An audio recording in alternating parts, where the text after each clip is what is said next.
To begin, I'd like to, on behalf of the senior class, I'd like to thank all who are part of our experience at Brewster High School. Thank you to the faculty for always being enthusiastic in teaching us, even with our rampant senioritis this year. To the administration for keeping us safe and ensuring that our classes and events are well organized. To the custodial staff for keeping our classrooms clean so that we can have a conducive learning environment. And to the families for your support, guidance, sacrifice, and dedication.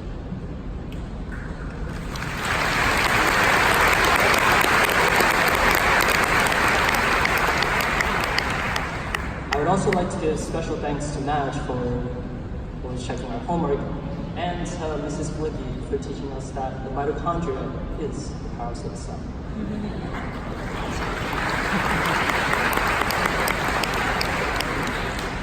So now I'd like to share some of the things I've learned during my time at Brewster High School. I'm going to start with a story. In this story, there's a man next to a water pump, and in his hands he has a cup full of water and an empty bucket. The sign on the pump says, to get water, first prime the pump with 1 cup. So basically he has to get it ready with a cup of water first. The man looks at the cup in his hands. He has enough water now, but he will need more later, and that's why he wants to fill the bucket. But then he thinks, should I actually use a cup of water? What if the pump doesn't work? After a little bit, he decides that he feels comfortable holding on to at least 1 cup of water. Then a woman comes. She takes her cup, walks right up to the pump, primes it, fills her bucket, and then starts to walk away. The man goes, wait, how could you so easily give up your cup of water? Aren't you worried it might not work? She says, a little, but if it didn't work, the cup wasn't going to last that long anyway, so why not take the chance?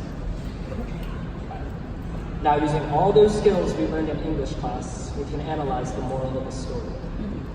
It could be many things, but for me, it has to do with something that all of us, including myself, suffer from. And that is fear. Not fear of snakes or spiders or getting 6 C's in a row on a test, but a fear of failure. And why are we afraid of failure?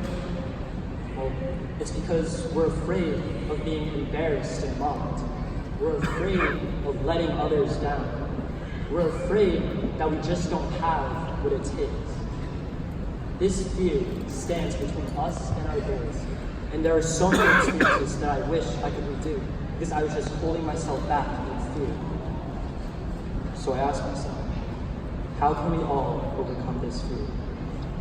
And after meditating on a tree for 31 straight days with no food or water, I had an epiphany. The answer, I think, is quite simple, but it's much easier said than done, and it's something I'm still working to get better at. There are 2 parts to this answer. The first is to realize that real life isn't like middle school. No one makes fun of people for being tryhards. We're afraid to put in that extra work because if we fail, it'll be even more humiliating. But no one is ever penalized for giving their best effort. Because if you do everything in your power to accomplish a task, if you do more than what anyone else could have in your position but still fail, no one can hold that against you. So don't be afraid to try. As an example, one particular basketball player has missed the most game-winning shots in NBA history. Yet he is considered one of the most clutch players ever. Kids even shout his name when they throw a paper ball into a garbage can. And he is none other than Kobe Bryant. Even with all of those missed shots, he is still praised. But why? It's because at the end of the game, he isn't afraid of the pressure. He isn't afraid of what other people will say if he misses. He isn't afraid to take that last shot because he knows he will have left everything out on the court. The second part to the answer is to realize that no one is perfect. Too often, we chase perfection and become discouraged when we can't reach it. Then we start lowering our goals because there's a smaller chance of failure. But we all have things we struggle with. We're not going to be perfect. And like Hannah Montana once said, everybody makes mistakes.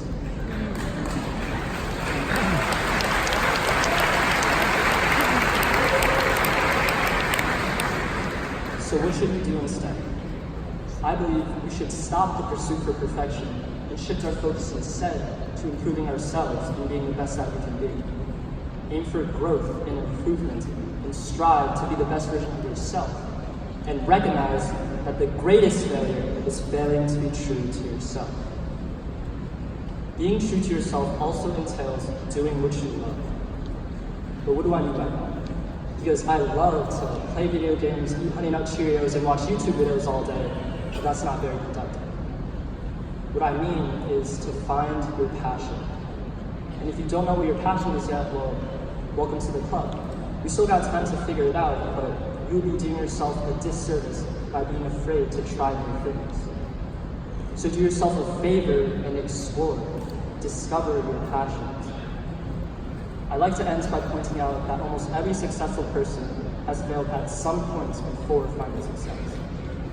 For example, Michael Jordan, Thomas Edison, J.K. Rowling, and Abraham Lincoln have all failed multiple times in their lives, yet they are remembered by their accomplishments because they continue to do what they were passionate about. So, class of 2019, no matter what you do in the future, whether you're going off to college, taking a gap year, joining the workforce, or serving in the military, find your passion, take some risks, and don't be afraid to climb the mountain. Thank you and congratulations.